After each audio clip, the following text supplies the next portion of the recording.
नमस्कार, मैं अतुल जोशी और आप देखना शुरू कर चुके हैं खास कार्यक्रम और बात करेंगे बंगाल की। जहां वेस्ट बंगाल की बात करेंगे, जहां पे विधानसभा चुनाव का परिणाम 4 मई को आने वाला है। और आपको बता दूं कि उसके एक दिन पहले आज हम चर्चा करेंगे, विश्लेषण करेंगे। जिस तरह से एग्जिट पोल में दिखाया जा रहा है, वहाँ पे एग्जिट पोल में जो है कि भाजपा की सरकार दिखाया जा रहा है कि सरकार बनेगी तो भाजपा की बनेगी। इसी पे आज हम चर्चा करेंगे। हमारे साथ वरिष्ठ पत्रकार एसके मिर्जा साहब हैं, इनसे बात करेंगे क्योंकि इनके पास अनुभव है, तो इनसे हम जानना चाहेंगे, इनसे विश्लेषण करेंगे कि बंगाल चुनाव में जिस तरह से टीवी मीडिया में बहुत बड़े बड़े चैनल में जो है कि एग्जिट पोल में भाजपा के काफ़ी सीट दिखाई जा रही है, यानी पूर्ण बहुमत से भाजपा की सरकार बनने जा रही है, इस तरह का एग्जिट पोल दिखाई जा रही है वहाँ पे। तो हम अभी इनसे बात करेंगे। एसके मिर्जा जी से बहुत बहुत स्वागत सर। बहुत बहुत धन्यवाद अतुल जोशी साहब। सर, जिस तरह से एग्जिट पोल में दिखाया जा रहा है पूर्ण बहुमत से सरकार बनने जा रही है भाजपा की बंगाल में, क्या कहना चाहेंगे? पिछली बार चुनाव आपने देखा था जी। पिछली बार भी एग्जिट पोल आया था जी 200 पार जी 100 भी नहीं पहुंच सके थे। जी देखिए, ये एग्जिट पोल और आपसे कुछ तो छुपा हुआ नहीं है, क्योंकि आप मीडिया सेक्टर में लंबे वर्षों से काम कर रहे हैं। तो क्या सेटिंग होता है, क्या मीडिया का सेटिंग होता है, क्या एग्जिट पोल का सेटिंग होता है, वो सब लोग जानते हैं कि क्या दिखाना है, कैसे मैनेज करना है, क्या करना है। इससे भी ज़्यादा जो है दुर्भाग्यपूर्ण बात यह है कि वहाँ का जो माहौल बना हुआ है, वहाँ जो बंगाल में एक अलग माहौल है। ऐसा लग रहा है कि बंगाल पुलिस अलग है और केंद्रीय पुलिस अलग है। इन दोनों में एक टकराहट टाइप का एक माहौल बनाने की वहाँ कि है तो अपने देश की ही पुलिस ना। देश की ही पुलिस है। लेकिन आपने सुना होगा, एक वीडियो बहुत वायरल हुआ अमित शाह का, ए बंगाल पुलिस, ए बंगाल पुलिस हटो। समझ गए गृह ना? मंत्री का इस तरह का बताइए, इस तरह का एक गृह मंत्री का कोई स्पीच होता है? चुनाव हो रहा है, नरेंद्र मोदी उधर डमरू बजा रहे हैं, जी हैं? तो भाई आखिर आप देश चला रहे हैं, प्रधानमंत्री हैं, बहुत जिम्मेदारी है, बहुत जिम्मेदारी के साथ आपको बोलना है। जी समझ गए? बहुत तरह के वहाँ एक अलग माहौल बनाया गया, जिसकी वजह से वहाँ लोगों में एक अलग, एक हिंदू मुसलमान का भी वहाँ एक अलग माहौल बनाया गया, जिसकी वजह से वहाँ एक दूसरे तरह का माहौल बन गया। अब एग्जिट पोल जो आया है, अब एग्जिट पोल पर बात कर लेते हैं। एग्जिट पोल में आया है कि भाजपा पूर्ण बहुमत में सरकार बना रही है। पिछली बार भी आया था, एकाएक जो है अच्छा, धराशायी। हम ये आपसे ये समझना चाहेंगे कि एग्जिट पोल से माहौल बनाने के पीछे की वजह क्या होता है? जो क्योंकि चुनाव तो होना है, किसको वोट मिलना है वो सब मिल जाता है, सबका किस्मत जो है कि ईवीएम में बंद हो जाता है।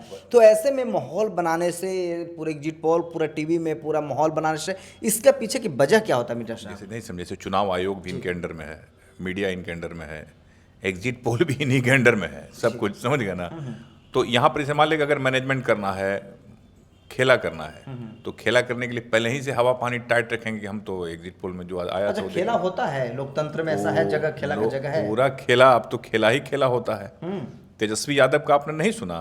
नहीं, वो तो देखिए, तेजस्वी यादव ने आरोप क्या कहा प्रत्यारोप तो अलग कि ये मशीन की जीत हुई है। अच्छा, तेजस्वी यादव लगातार बोल रहे हैं, विधानसभा में बोल रहे हैं, आम सभा में बोल रहे हैं, मशीन की जीत हुई है। हम ये नहीं कह रहे हैं कि जीते कोई हारे कोई, इससे मतलब नहीं है। लेकिन जो हमारे देश का संविधान है, जो हमारे देश की संस्कृति है, कम से कम ये इसको जीवित रहना चाहिए। आप आ रहे हैं, आप बोल रहे हैं कि ए बंगाल पुलिस, ओ दीदी, ओ ममता दीदी, अरे चीफ मिनिस्टर हैं, समझ गए ना? इस बात का तो ख्याल रखना चाहिए क्या आपको। लग रहा है राजनीति का स्तर इससे गिर गया है? जैसे पहले होता था कि चलो मतभेद है, अलग अलग नीति का विरोध होता था, अलग अलग पार्टी का विरोध होता था, कार्यशैली पे विरोध होता था। अब इस तरह से व्यक्तिगत प्रहार करना, व्यक्तिगत संबंध, अब बहुत माहौल बदल चुका है, अब वो जमाना नहीं रहा। लोकतंत्र साफ सुथरी राजनीति नहीं रहा।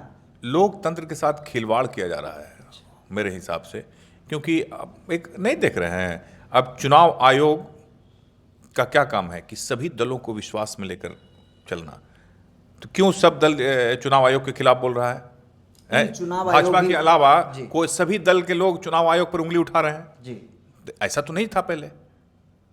टीएन सेशन भी थे और भी बहुत सारे चुनाव आयोग आए, लेकिन ऐसा कभी सवाल नहीं पैदा हुआ। लेकिन आखिर क्या आपने विश्वास में नहीं लिया?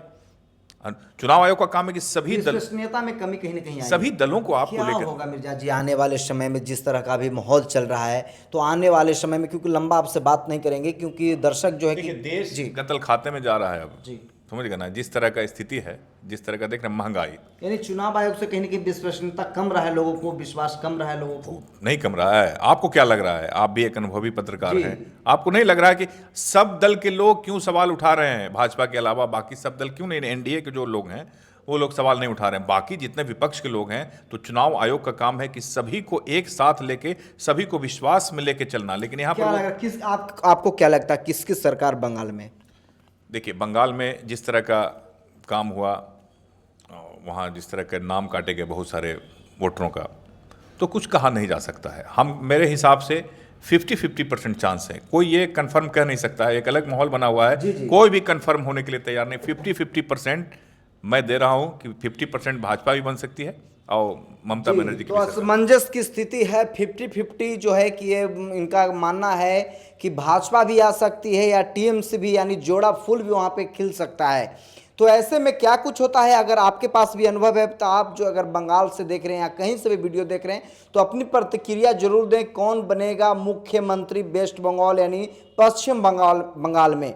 तमाम जानकारी अपडेट करते रहेंगे, देखते रहें खास कार्यक्रम, और आगे भी जो है कि विश्लेषण जो है कि हर मामले पे हम इसकी मिर्जा जी से लेते रहेंगे, इनसे अपना जो है कि विश्लेषण करते रहेंगे। तमाम अपडेट आप तक देते रहेंगे, देखते रहें खास कार्यक्रम।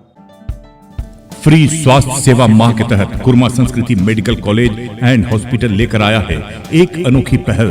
25 अप्रैल 2026 से सभी भर्ती आईपीडी मरीजों के लिए हजारों से लाखों रुपए तक का इलाज बिल्कुल मुफ्त। यहाँ मिलती है 650 बेड की सुविधा और 250 से अधिक अनुभवी डॉक्टरों की टीम। सभी इलाज, सर्जरी, जांच, दवाइयाँ, यहाँ तक की डिलीवरी, नॉर्मल और सिजेरियन, सब कुछ फ्री।